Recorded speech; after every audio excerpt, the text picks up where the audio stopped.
memenuhi acara ini? Iya, baik. Kalau kita udah tenang, kita nyanyikan lagu Indonesia Raya dulu, boleh? Baik, hadirin yang berbahagia, memulai acara kita di pagi hari ini, mari kita bersama-sama menyanyikan lagu kebangsaan Indonesia Raya.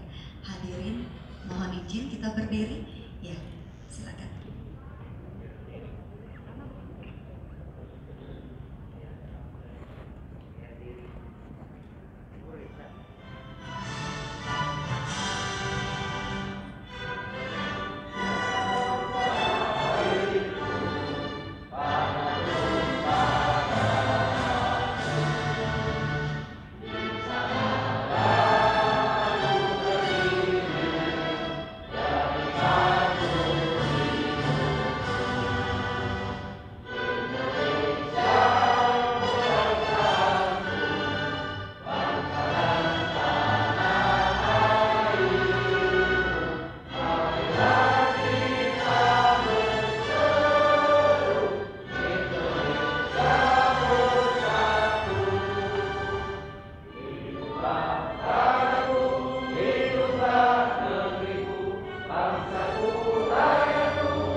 Ada di dunia fisik seperti yang sekarang masih kita lihat.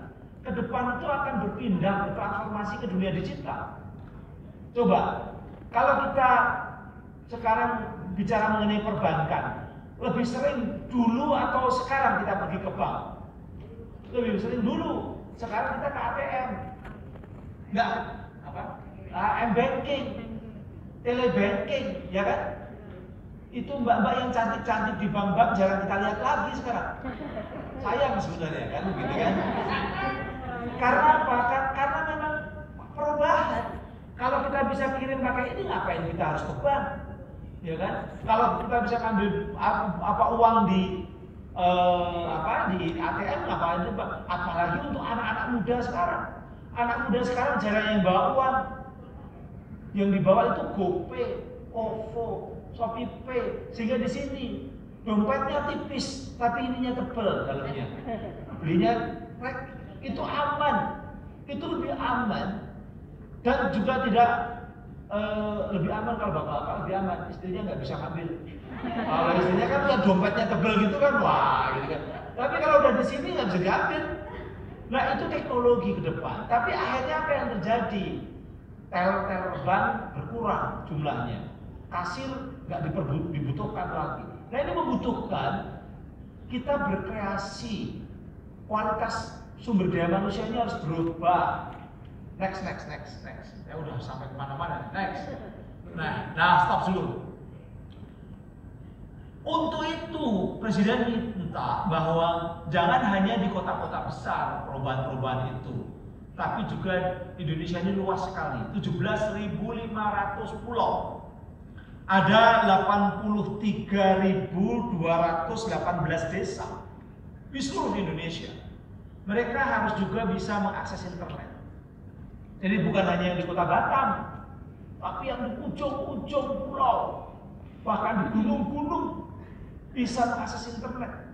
Kalau Anda sudah punya HP, tinggal search, buka Google, Anda mau ngomong apa? Saya ingin berdagang online, ekspor. Muncul syarat-syaratnya, muncul cara-caranya, apalagi dekat dengan Singapura. Oh, gampang sekali. Jadi belajar apapun, kalau dulu mau tanya harus ketemu orang, sekarang nggak perlu. Harus baca buku, bukunya mahal, di Gramedia mahal, sekarang nggak perlu. Itu namanya abundance. Jadi Bapak Ibu, adik-adik kita, kalau mau jadi pinter sering-sering buka, searching di situ. Tapi tentu saja yang hal-hal yang produktif, hal-hal yang baik. Mau jadi ustadz, ulama bisa. Belajar dari ustadz lain, loh, jangan belajar sendiri, itu nanti salah jalan. Belajar dari ustadz lain. Ustadz yang ada di Mekah sana pun bisa kita buka apa buku-bukunya. Ustadz Abdul Somad bisa, Gus Baha bisa, tinggal kita mau cari apa. Belajar di YouTube-nya bisa, kita dengarkan. Nah, itu namanya abundance. Nah, makanya pemerintah ingin supaya penggunaan internet itu dipakai untuk hal-hal yang produktif. Jangan sampai kebalik. Ini desa-desa udah dibangun oleh pemerintah, ternyata penggunaan internetnya dipakai untuk hal-hal yang tidak produktif, hal-hal yang malah justru destruktif. Misalnya, maaf, belajar hal-hal yang sifatnya merugikan, ilmu yang hanya malah membuat kita menyebar kebencian, kemusuhan dan sebagainya, itu kan memunculkan permusuhan-permusuhan. Atau buka ya mohon maaf kalau yang muda-muda itu buka bokep. Namanya tahu bokep? Oh tahu ya, wah mas, ternyata tahu juga. Gini. Oh masih muda-muda ya? Berarti Anda juga tahu berarti ya? Nah, saya kalau lihat bokep itu pas tugas gitu, saya menelus dada saya sendiri. Astagfirullahaladzim. Jangan. Kenapa? Satu, pertama itu bisa merusak jiwa kita. Yang kedua, sekali kita sering membuka situs-situs bermasalah seperti itu jejak digital kita tercatat, terrecord. Sehingga akhirnya apa? Kita didekatkan dengan problema-problema, persoalan-persoalan yang perbokepan itu. Tiba-tiba kita dikirimi link-link yang gak jelas. Seperti itu.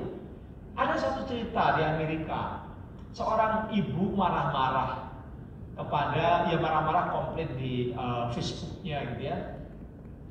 Kenapa? Karena dia melihat anaknya yang masih SMA itu dikirimi sebuah iklan Google AdSense namanya, iklannya Google gitu, tentang obat-obat untuk mencegah kehamilan. Ibunya marah. Ini anak saya masih sekolah, anak saya belum married, ngapain ini? Ini namanya misleading ini iklan ini. Marah, dia mengutip di medsosnya. One day humasnya Google hanya mengirimkan link-link yang pernah dibuka oleh anaknya.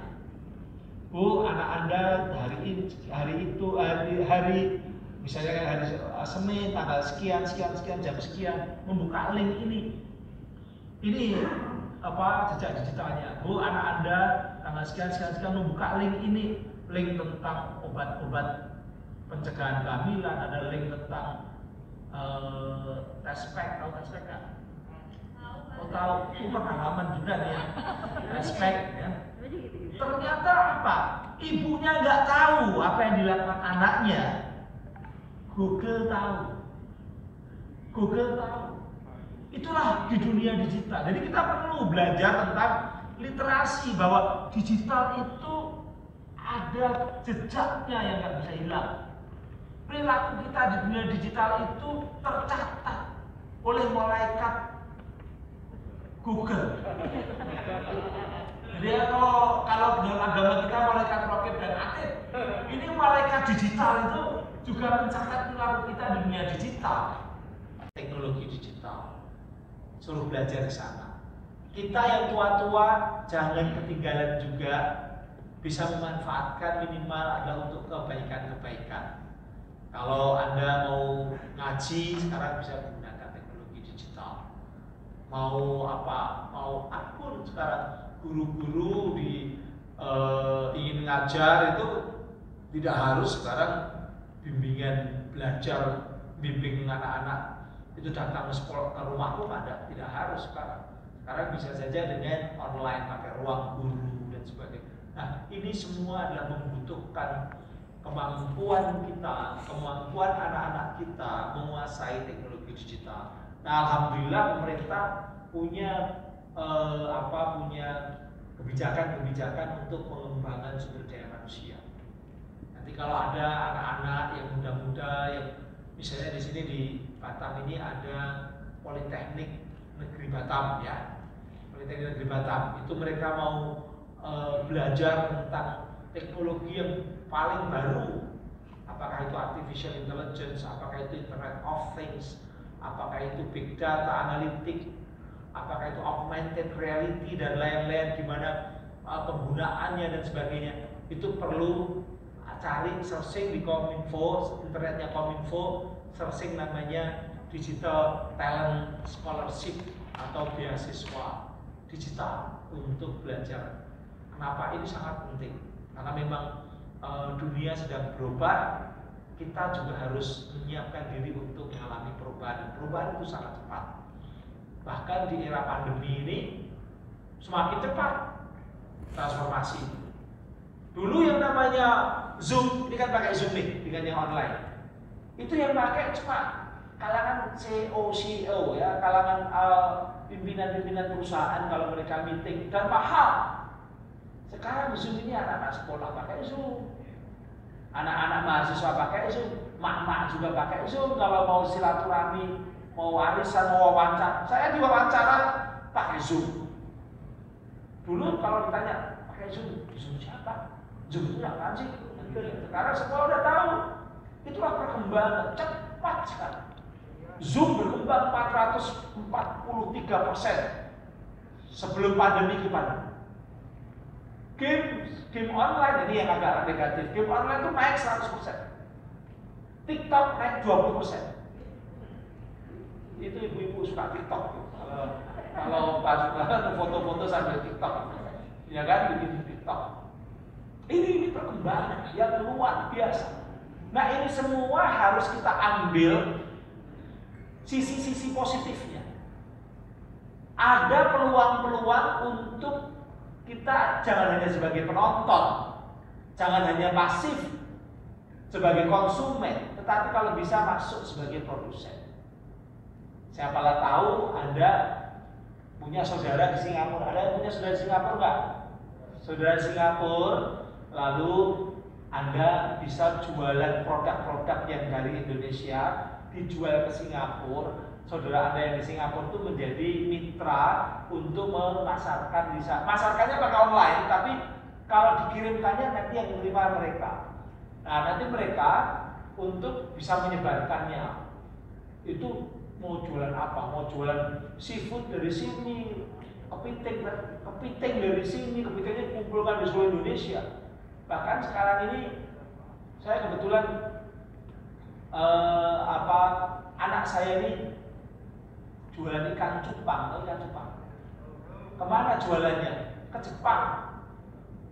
Jualan ikan cupang ke Jepang. Satu ikan cupang di Jepang itu 500 ribu. Di sini cuma 50 ribu. Ya bagus, kalau itu yang 10 ribu yang jelek itu. Yang premium yang bagus, yang macam-macam gitu, itu 50 ribu. Itu dikirim dengan biayanya sekitar 100 ribu, 150 kan, tapi dapat sekitar 500 ribu. Tapi di kesananya gimana? Network dulu, temannya, saudaranya, temannya yang baru sekolah di Jepang itu untuk juga memasarkan di sana. Tapi ketika kemudian sudah jalan, sudah pakai online jalan, itu bisa. Hanya yang penting punya kemauan, punya relasi, punya network, punya kemampuan untuk menggunakan teknologi digital. Sekarang jualan itu tidak harus di pinggir jalan yang ramai. Anda di pinggir kuburan pun bisa jualan sekarang online. Betul. Dan itu bisa kita manfaatkan dalam berbagai hal. Nah, tinggal adalah kita mau atau tidak. Saya sekarang di Batam. Saya nanti malam saya ceramah di beberapa daerah di Surabaya online, ngajar saya. Nggak perlu saya harus terbang, mahal kan? Tapi di sini saya dapat honor di sini. Nanti malam saya dapat honor dari Surabaya, double kan? Itu adalah online teknologi. Itu namanya memanfaatkan teknologi. Tadi malam saya ketemu sama teman-teman polisi dari Polres Tanjung Balai Karimun. Ada masalah di sana. Mereka minta supaya saya jadi saksi ahli. Oke, saya nggak perlu harus datang ke Tanjung Balai, jauh, Red Point. tapi cukup BAP dikirim, saya isi BAP-nya, nanti malam ketemu, makan-makan, tanda tangan, telepon. Bahkan sebenarnya saya nggak harus ketemu karena memang kebetulan saya di sini sehingga ketemu. Lewat online juga nggak masalah, semuanya lewat online. Nanti di print di sana BAP. Tanda tangan juga pakai tanda tangan digital signature. Semuanya bisa. Nah itu teknologi memudahkan kita kalau kita mau. Itu yang harusnya kita lakukan, kita persiapkan. Anak-anak kita harus siap, kita juga harus tahu, dan jangan lalu menganggap remeh yang berkaitan dengan teknologi. Tadi kalau lihat yang tadi anak saya yang jualan ikan cupang, saya punya anak dokter yang jualan ikan cupang, gaji penghasilannya banyak yang dapat dari jualan ikan cupang. Kita tidak melihat hanya dari sisi negatif, tapi memang harus mencari sisi-sisi yang positif. Kita husnuzon, berpikir yang positif, karena pikiran itu doa kita. Doa-doa yang belum diucapkan itu adalah pikiran. Kalau pikiran kita buruk tentang negeri ini, itu doa yang buruk pada negeri ini. Kalau pikiran Anda baik untuk Anda sendiri dan keluarga Anda dan negeri ini, itu adalah doa yang baik. Sayangnya orang Indonesia banyak yang pikirannya jelek, sehingga itu menjadi doa-doa yang jelek. Kita yang di sini jangan. Ya, demikian. Wabillahi taufiq wal hidayah. Wassalamualaikum warahmatullahi wabarakatuh. Waalaikumsalam warahmatullahi wabarakatuh. Terima kasih.